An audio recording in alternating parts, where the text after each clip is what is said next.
சொல்ல போனா 5000 ரூபாய். ஏன்னா அவங்க நடத்திட்ட எதுவுமே செய்யல.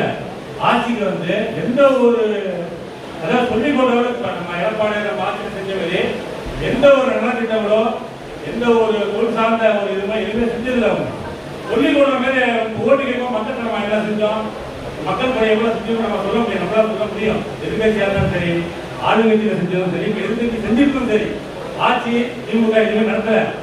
இன்னைக்கு மணிவாசன் இப்போ உங்களுக்கு தெரியும், எல்லாருமே தெரியும், எல்லாம் நடந்திருப்பீங்க.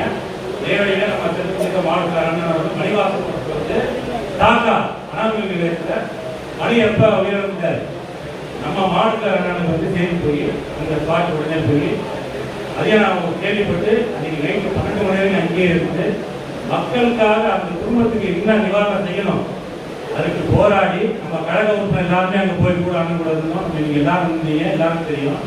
மக்கள் பணியை எப்படி செஞ்சு முடிக்கணும்னு நம்மளால அதை செஞ்சோம்.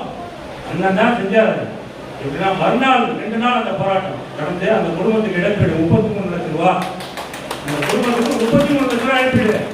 2 பேருக்கு வேலை வாய்ப்பு. ஒருத்தர் நிரந்தர பணி, இன்னொருத்தருக்கு வந்து தற்காலிக பணி, 32 இடத்துல பணி. இந்த குடும்பத்துக்கு ரொம்ப ரெக்கார்டு, நம்ம கட்சி செஞ்ச ரெக்கார்டு, பெரிய ரெக்கார்டு. அது கடலூர் மேற்கு மாவட்டத்தில் பெரிய ரெக்கார்டு. இதே மாதிரி மக்கள் பணி தொடர்ந்து செய்யணும். யாரும் செய்ய திமுக காரியங்களும் வீட்டுக்கு போக மாட்டான், இடத்துக்கும் போக மாட்டான், நல்லதுக்கும் போக மாட்டான், எதுக்கும் போக மாட்டான். ஆனா பணத்தை கொடுத்து ஓட்டு வாங்கிக்கலாம், அந்த கணக்கில் இருக்கா. நம்ம எல்லாமே விழிப்புணர்வோட எல்லாமே தொடர்ந்து மக்கள் எடுத்து கூறி அதாவது ஒரு சின்ன ஒரு கருத்து மட்டும் அண்ணன் கேட்டுக்கிறேன். நம்ம பூத்து கிளைகளை அமைச்சோம் அண்ணா சொல்லி எல்லாமே எல்லா கிளைகளும் பூத்து கிளைகளை அமைச்சோம். அந்த இப்ப விடியா திமுக ஆட்சி உங்கள் வீட்டு வில்லேஜ் ஆட்சி எல்லாம் நம்ம கட்சியாக போயிட்டு இருக்கோம். பூத்து கிளைகளை பொறுப்பாளர்கள் கூட எல்லாருமே அழைச்சிட்டு போனா இன்னும் நல்லா சிறப்பாக இருக்கும் அண்ணன் வேண்டிக்கிறேன்.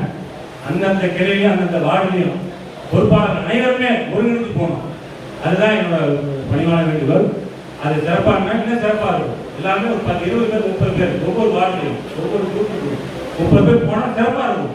பரவாயில்ல, இவங்க எழுச்சி வராங்க, இவ்வளோ பேர் பேசுறாங்க, ஒரு 2 பேர் போய் பேசிட்டு இருக்காங்க வீட்டுக்கு.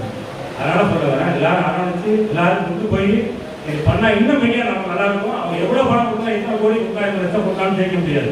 ஏன்னா ஒண்ணுமே செய்யல.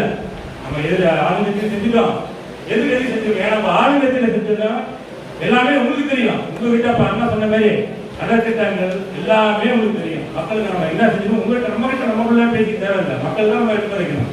அதை தான் இங்கே அண்ணா சொல்லிட்டு இருக்காரு. சுத்தமா செஞ்ச பணிகள் வந்து செய்ய போற பணி தான் சிறப்பாக செய்யணும். நம்ம ஆட்சி எடப்பாடி தலைமையில உட்கார வைக்கலாம்.